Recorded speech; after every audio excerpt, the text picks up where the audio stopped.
It's your chance to be ruthless. Hey kid, don't ever let them get inside your head. They'll tell you what to do in life instead of everything you know that you could get. Don't let them guide your life towards regret. I'll fight for what I love with every breath. My past is filled with things I won't forget. I use them all to push me to my best. So treat the worst of times just like a test. If only I could go back in time, I'd tell myself that everything will end up alright. Just push yourself, test yourself, figure out what you like, and find your limits, don't be... Welcome to the Deep Dive. Today, we're really digging into something a lot of people are curious about. Olivia Rodrigo's 2025 skincare routine. What can it actually tell us about, beauty standards, authenticity, all that stuff right now? Exactly. We've looked at quite a bit of info, trying to frame it using that 5 W's approach: who, what, when, where, why. Right. The idea isn't just to list products, though we'll cover those. It's more about uncovering the thinking behind it and maybe what we can take away for ourselves. Absolutely. It's always interesting when someone so visible, like Olivia Rodrigo, shares this kind of personal routine. It gives you a real snapshot of, current ideals and maybe this growing desire for something genuine. So let's start with the who. Who is Olivia Rodrigo in 2025? I mean, we remember the huge debut. Oh, for sure. But she's evolved quite a bit since then. Definitely. Third album out, headlining major festivals, which is huge. And then there's the whole beauty line, Sour Skin. And that Netflix docuseries, too, giving that behind-the-scenes angle. She's really become this multifaceted cultural figure. Yeah. And it feels like her approach to beauty, especially skincare, isn't just a side note anymore. It seems really woven into her public image now. I agree. Launching Sour Skin really cemented that, didn't it? It's like a blend of her art, her business sense, these values she talks about: transparency, well-being. And she's, 22 now? Yeah. It makes her skincare seem really fresh, youthful. Authentic is the word that keeps coming up. That's the key word, I think. People seem drawn to understand her routine, maybe because they're looking for something, real in this very curated online world we live in. Has she talked much about that, like the authenticity part? She has, actually. Quite vocal about embracing natural skin texture, not using heavy filters all the time, really focusing on just clean, balanced skin. Which feels pretty different from a lot of what you see online. It does. In a world full of, let's face it, seemingly perfect images, taking that kind of stance, it carries weight, it resonates. Okay, so just to recap that who a bit more clearly. We saw her burst onto the scene in 2021. Yep. But by 2025, she's not just holding on to that fame, she's actively expanded her reach. Massively. Headlining festivals shows she's still a major music player. But then adding Sour Skin, adding the docuseries, it shows someone strategically building their brand, connecting on different levels. And skincare is a big part of that connection. A really significant part. It taps into that demand for authenticity we were talking about. Sharing routines, especially simpler ones, it builds trust. Okay, great. So that sets the stage. Now for the what? What is she actually doing? What's in the 2025 routine? Let's start with the morning. Okay, morning. It seems pretty focused on gentle cleansing, getting some hydration in there, antioxidant protection, really important, and then sun protection, always. Makes sense. So first step. A gentle gel cleanser, the Youth to the People Superfood Cleanser specifically. It's quite popular, known for being pretty mild. Okay. And after cleansing. She uses a toner or mist, the Caudalie grape water. Sounds like it's for that quick hit of hydration, kind of dewy wake-up effect. Nice. Then serum. Yeah, vitamin C serum. She uses the SkinCeuticals CE Ferulic. That one's, it's a classic for a reason. Great antioxidant, helps brighten, protects from environmental stuff. Gotcha. Moisturizer time. Looks like she switches it up. Yeah, she seems to rotate between Drunk Elephant's Protini Cream and her own Sour Skin Hydra Glow Moisture Whip. Interesting. Why rotate, do you think? Well, skin needs can change day to day, maybe depending on weather, travel, whatever. It suggests she's really listening to her skin. Smart. And the final, non-negotiable step. Sunscreen. Yeah, Every single day. She uses Eltam MD UV Clear. Dermatologists love that one broad spectrum. Doesn't feel heavy. Highlighting daily SPF use is just so important. Couldn't agree more. Okay, so that's the morning sorted. What about the nighttime routine? Usually a bit more involved, right? Typically, yeah. Evening is often when you bring in the treatments. For Olivia, it starts with the double cleanse. The double cleanse. Good for getting makeup off. Exactly. First, an oil-based balm. She uses Pharmacy Green Clean to melt away makeup, sunscreen, sebum. Then she follows up with that same Youth to the People gel cleanser. Gets the skin really clean. Okay, clean base. Then what? Any exfoliation? Yes, but not every night. A couple nights a week, she uses Paula's Choice BHA liquid exfoliant. BHA. That's good for pores. Excellent for pores. Gets right in there, helps with breakouts.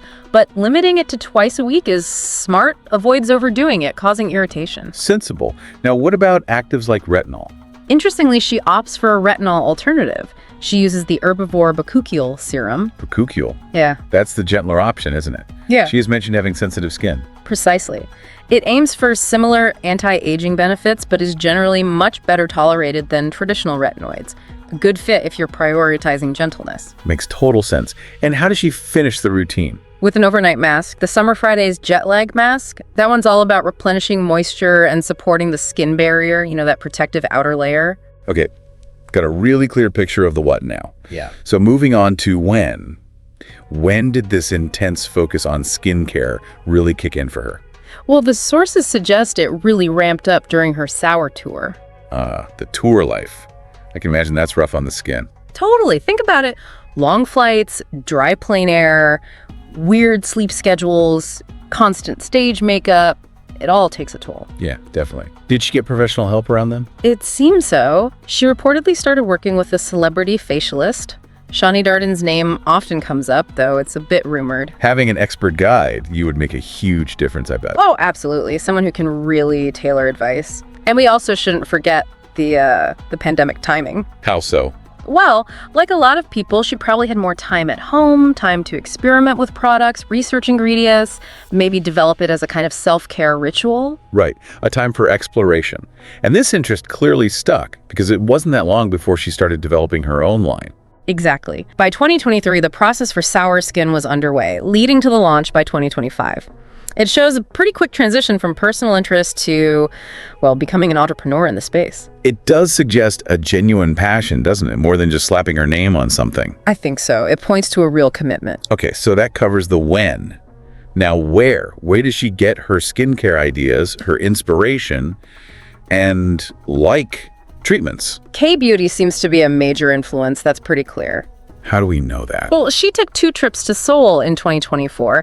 Plus, she actually collaborated with a Korean lab to develop her sour skin products. That's a strong indicator. Yeah, that definitely points to K-beauty. What else influences her approach? She seems to have adopted the skin cycling trend, the one that blew up on TikTok. Oh, right, skin cycling. Remind us what that is again? It's basically strategically rotating your active ingredients like exfoliants one night, retinoids another, then recovery nights to minimize irritation and get the most benefit. Ah, okay. That fits with the whole balance thing, avoiding irritation. Exactly. It's a thoughtful way to use actives. We also know she gets monthly facials. They're at. A place in LA called Skin Worship.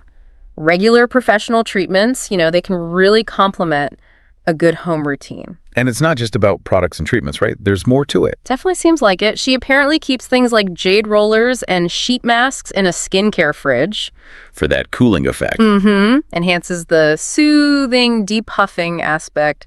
Kind of adds a little spa moment to the routine. Nice touch. Yeah. And anything beyond topical stuff. Yes, and this is interesting. She reportedly incorporates wellness practices too. Things like drinking matcha, taking collagen shots, using adaptogen teas. So a real inside-out approach. Precisely.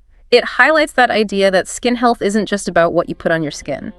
Diet, lifestyle, stress, that all plays a part. That holistic view feels very 2025, I guess. It really does. It connects everything together. Okay, which brings us to the final big question. Why? Why does all this matter?